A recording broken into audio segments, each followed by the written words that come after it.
Just Prime Minister Boris Johnson said this scheme, which the price tag so far is 120 million.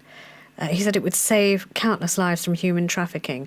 But refugee organisations have said it's just cruel, and they've questioned the cost and the impact. Let's talk more about this. Adrian Grant is calling from Fife. Hi, Adrian. Hi. Hi there. Yes. Now, what do you think? Are you for or against this plan? I'm basically in favour of the scheme, and the reason is this. Britain is not only full, Britain is more than full. We can only feed 60% of our people. We cannot cope with the sewage that we already have. Sorry, what are you basing that on, that we can only feed 60% of our people? Sorry, Adrian, what's that number from? That's the government. We're 60% self-sufficient in food.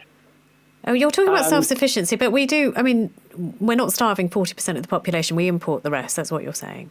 At the moment, but the point is, as we see currently with Ukraine, that is a very, very dodgy idea. And there are far more and more people saying that we've got to be self-sufficient. And the key thing is, one of the other key things is that part of saving the world is we are one of the worst for biodiversity. We have destroyed nature to contain the people we have. In fact, we can't contain the people we have, because actually we've exported loads of people to other countries and caused genocide, whether of the Native Americans or whether of the Aborigines in Australia. So the population that we have is not sustainable in this country. We need a policy for reducing population, and a come-all-year approach to having more people come in just doesn't work with that. Okay, what about those farms? And Minette Batters has talked about this as well, that she needs more workers, and things have become difficult since those seasonal workers from Europe have stopped coming. To grow more food, get the food out of the ground and process the food. If we're just talking about food, and self-sufficiency, just that at the moment. Well, there is a case for bringing in people to do those jobs on a short-term basis until we can get robotized, which is happening quite fast at the moment, so we shouldn't be thinking long-term. Now, the point is, I don't want to just be negative about it, because I agree that we have a responsibility for our share of caring for people who are genuinely fleeing from all sorts of things. By the way, I've signed up for the Ukrainian scheme because I'm perfectly happy to have a guest or guests in my house until the fighting's finished and people can go back. But a lot of these people, you're saying it's very different, but even the Home Office's own figures are saying the majority of people who are coming over seeking asylum are genuine asylum seekers, like the people that you one day may host in your home, Adrian. They are escaping persecution and potential death. Absolutely, and we have a responsibility to share in giving them a place of safety, but that does not necessarily mean in this country, and it certainly does not necessarily mean settling them in this country. So Rwanda then.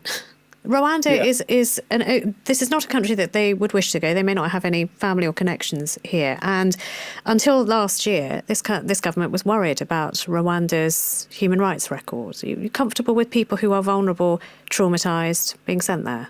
Well, first of all, it's not ideal. I agree it's not ideal. However, the point being made by your researcher that I don't agree with is this. Refugees are guests. It's not a case of resettling them there, and that's up to the Rwandan government to decide if any of them can gain citizenship in that area. At the moment, what we're concerned about... Where are they meant to go? Where are they meant to go, Adrian? Well, I'm happy with Rwanda, but the point is that a refugee, while they are accepting refuge, they are a guest wherever they are. That is not the same as being a citizen of the country to which they've come to. Well, historically, that's not right, is it? Historically, when people were fleeing the Second World War and the horrors of the Second World War, and they came here and they sought asylum, and if they were given asylum, this became home. It has. You're right. It has done, but the problem but you would change that.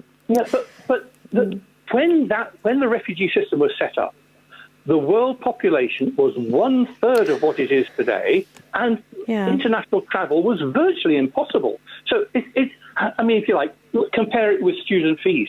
when there were 1% or 2% of people going to university, we could afford to pay for them. But now Okay, so I wrote down something else while you were speaking. I want to make sure I noted down. You said that that there is already too much of a population to sustain reasonably in this country, and we needed population reduction. How would that work, Adrian? How would you reduce the population? Well, I mean, obviously, it's going to be a long-term thing. But I mean, my understanding is that if left to its own devices, the population would, in fact, decrease. So, I mean, it would be ideal if we could find something to do about it quickly. No, we're not going to do that because it's humanitarian, but we need to be working in that direction. But if you had your ideal situation and you could do it quickly, what would that look like? Oh, I think that a sustainable population for Britain would probably be about half of what it is now. But what would you... Yeah, but what would you do? I mean, you said it's almost as if it was quite irritating that, in an ideal situation you would do it quickly, but you can't do that. But if you could, if you had the power to do it quickly, what would that look like for you? But there is no humane situation. We aren't where we are now. We have destroyed 90% of the biodiversity. We can't go tomorrow, but we need to set up plans, and we need to make the plans as quick as reasonable, while at the same time being humanitarian, to get back to where we should be. Okay, stay with us. Let's take some more calls on this. Really interesting.